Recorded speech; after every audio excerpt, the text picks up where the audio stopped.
All right, guys, welcome to the Please Subscribe Show. It's December 4th. It's a Monday, and we got to get Linda where she's going, and I'm going out to the airport. Come along with us and join us. Hope you enjoyed the last show with Albertsons and Walmart and all the fun things we did with Kitty. And we cooked, too. All right? Have a good one. Love you, Kitty. We'll see you later. All right, Kitty. You have your scratching post. Don't forget about that. Your cat condo, which is 2-level.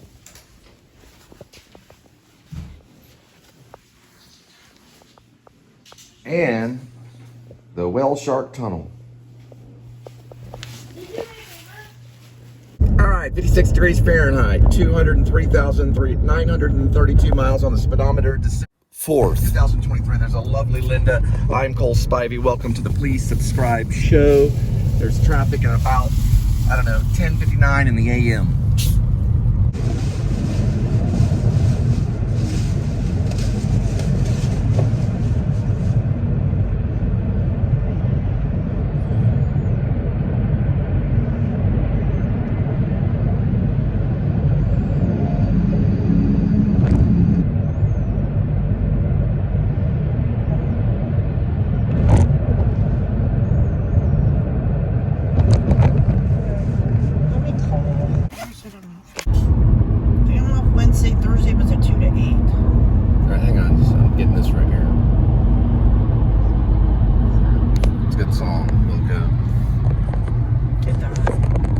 What is this? You can't even describe what type of trash that is on the side of the road. Look like blue blocks. And then there was a poor cat that didn't make it. Who would leave their cat? Was it a tabby? I don't know. There's another one right there. You can only see the skin. This must be Cat Alley. It's horrible. Who would leave their cat? Like, how would the cat's coming from the apartments over there or something? How would they jump over? I don't know. It's horrible. Somebody threw it out the window. No, don't say that. That's horrible. Well, I don't know. All right. I can ask the cat. Look how pretty those trees are. Right there with the red and the orange and the green. You only see that around the wintertime, though.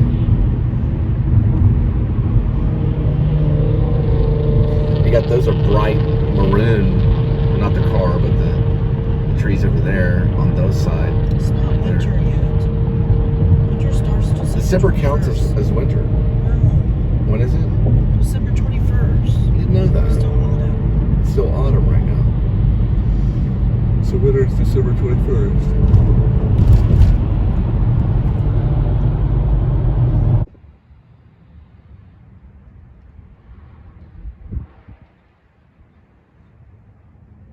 Today we'll be installing the Drive Safe. It's a quick start. It's for StateFarm. Basically, you press the red button here, and then once you do that, you'll be able to connect with the beacon by selecting your beacon ID. You do it through their app. You download their app right here. It takes not very long at all. I would say, I don't know, about that long, about as long as this is right here. Now, I'm going to show you where you'll install it. That right there is my rear mirror. You just install it right there, right behind the rear mirror on the windshield. Also, when you're installing the StateFarm beacon, get your mileage put in. It'll ask you in the app. And that's it. Have a good time. StateFarm.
Trinity is a beautiful park. It's known as Trinity Park. They have all their festivals here through all the holidays and everything. They'll have a Christmas one all the way to July 4th. And they even have real cannons that they shoot off over the Trinity River during July 4th. Highly recommend it. And a great fireworks display if you're into Fort Worth. Museums all the way down this way. Modern Art Museum is where I used to live. I lived in the apartment complex back in the mid-90s. They've turned this, a Japanese architect turned this museum up here into, I think, one of the great modern art museums of our time. You really have to check it out. You want to get on a flight, land at DFW, come right to Fort Worth, and check out the Modern Art Museum right next to the Kimball. Great visit for the day. Beautiful and glorious. Now Fridays they have special events happening. Then, if you want to call it a day, sweep right over here to Casa Manana. They're doing Seussical the Musical. They do musicals right off of Broadway. They bring them right there. They come down as far as New York to do musicals there. I've seen a few of them. And some of their musicals, I think, are just as good as what's right on Broadway. It's got a great theater there. There is the Modern. I used to live right here, right off Darnell Street. That right there is a beautiful museum. I'd say one of our top 10 modern art museums of all time. The backyard, everything, all through here. They have a glass pool. Everything's wonderful. All right, it's December 4th. This is for delivery. Give me a second. And then we've got a trip counter at 0. And all right, first delivery for the night for, I believe, December 4th. It's going to be 2 miles, 5 minutes, we'll be there at 6:10 on the PM.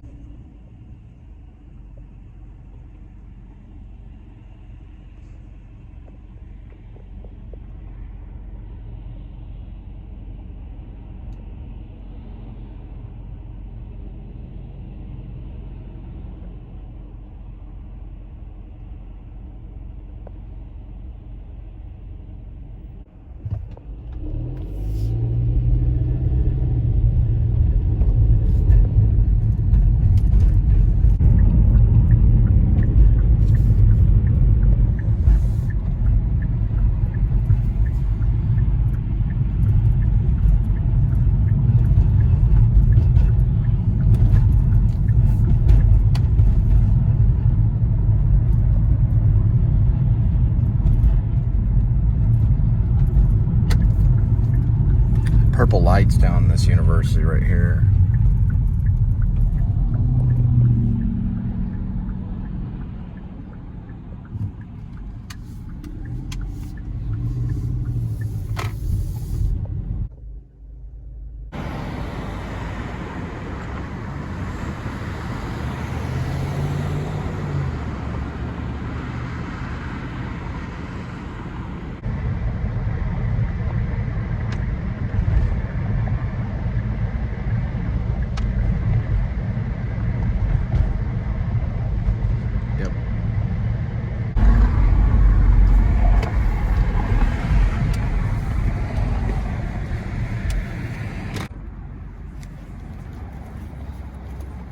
Delivery number 2. So far we're at 4.3 miles. Going 4.7 miles for the delivery. 13 minutes. We'll arrive at 6:55 on the PM. Post Meridian. So this is the Modern Art Museum. It's been decorative lately. I think they decorated more this year than last year. So that's their Christmas decor. And it's one of my favorite places in Fort Worth. And it's always going to be one of my favorite places if I'm in a city. So if I'm in New York, it's going to be Mama. It's going to be one of my favorite places.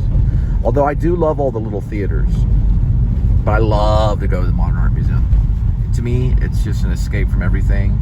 I don't like to know what all the paintings mean. I like to figure it out as I go. My mom and I went to Mama when I was studying at the Actor Studio, A.D.W.C, New School University. I know it's a long title, but we went and got to see the Mama Modern Art Museum. I remember a little bit. There was probably some Pollocks in there. I used to have Frank Stella imprints on my apartment there on Darnell Street, where I just those were apartments before it was a modern art museum. So I was already interested in modern art museums. So I was glad to give up those apartments for that museum. There's a Japanese artist that came in. I should know his name, but it's an amazing museum. Check it out, please.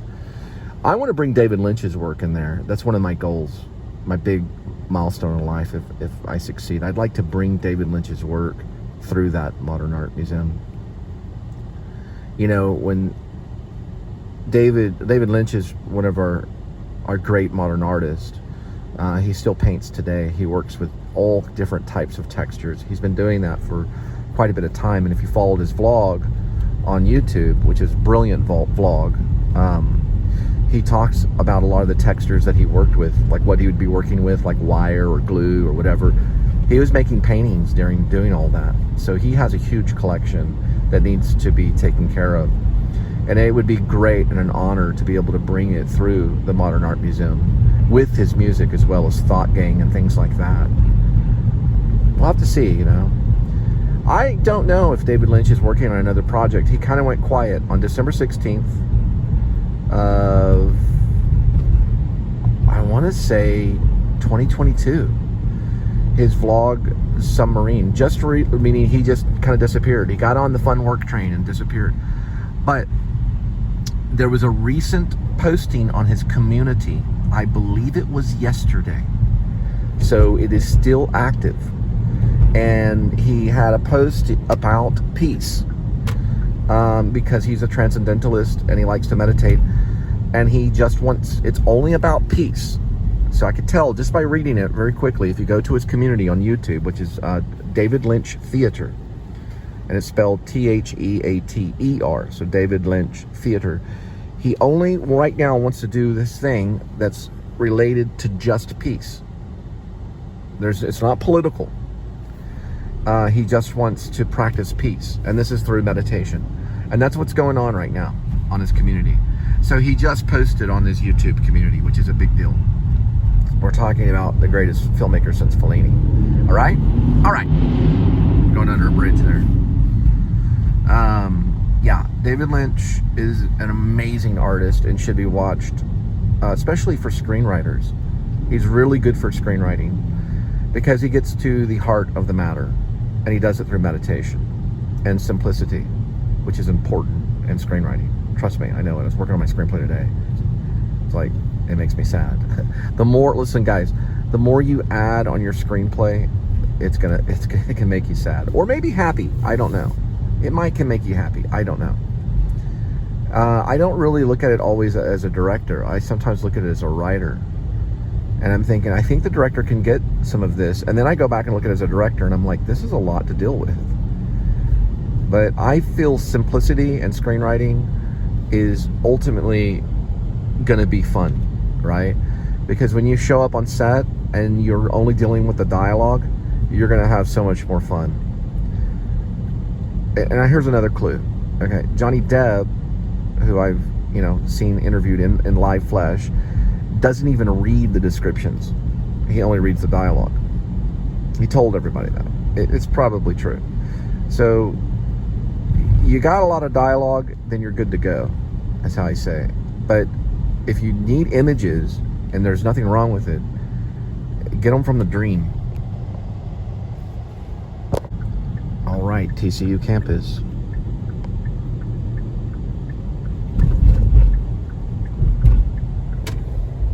Christmas time. They didn't go hog wild, or they'd have Christmas lights all. Now they did here a little bit. Christmas is a great time. This is Texas Christian University. Almost did a vampire film for him. They went with someone else.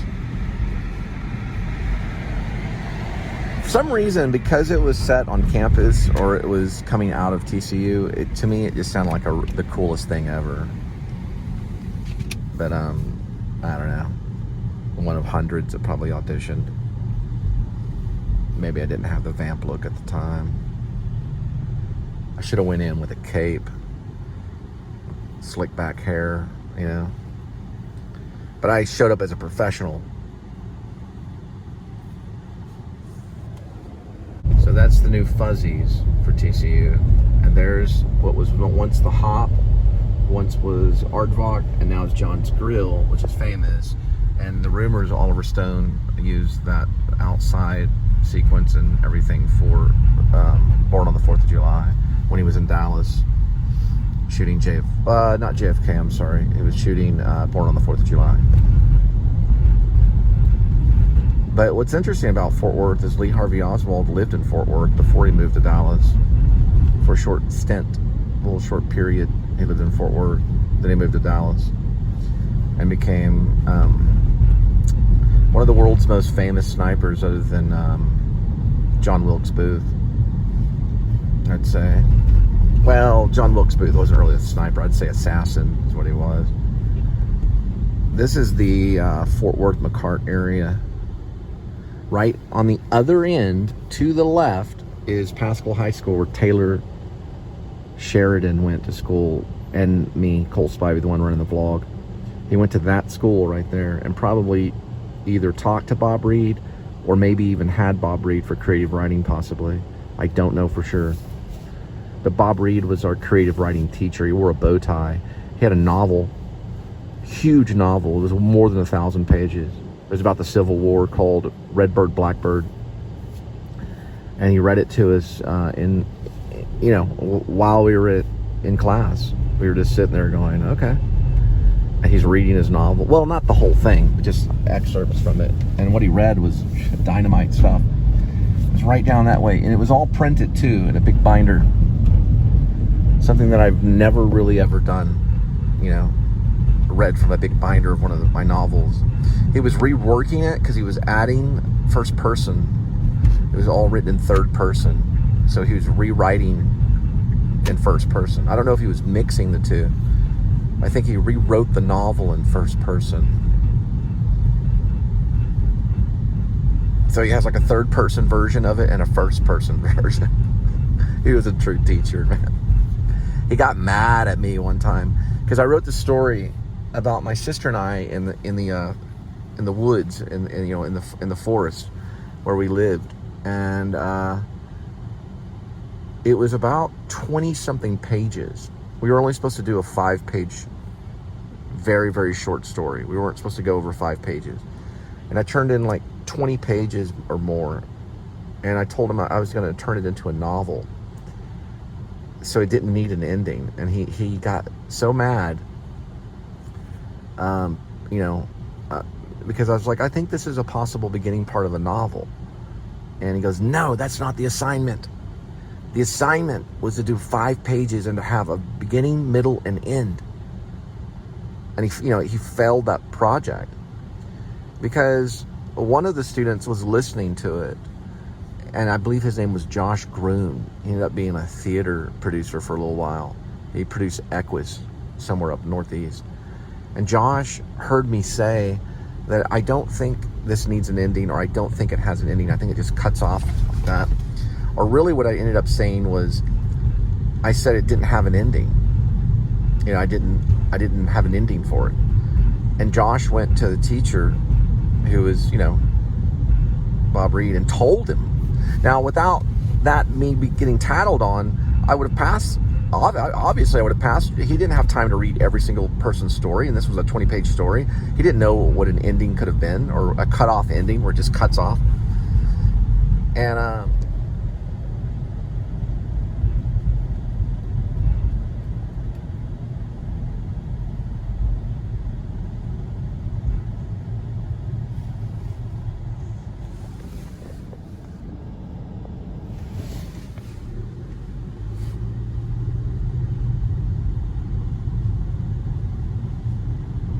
I guess he was mad because life just cuts off, We at least expect it, like a thief in the night. Didn't mean to make him mad. Mr. Reed. Oh, commercialism.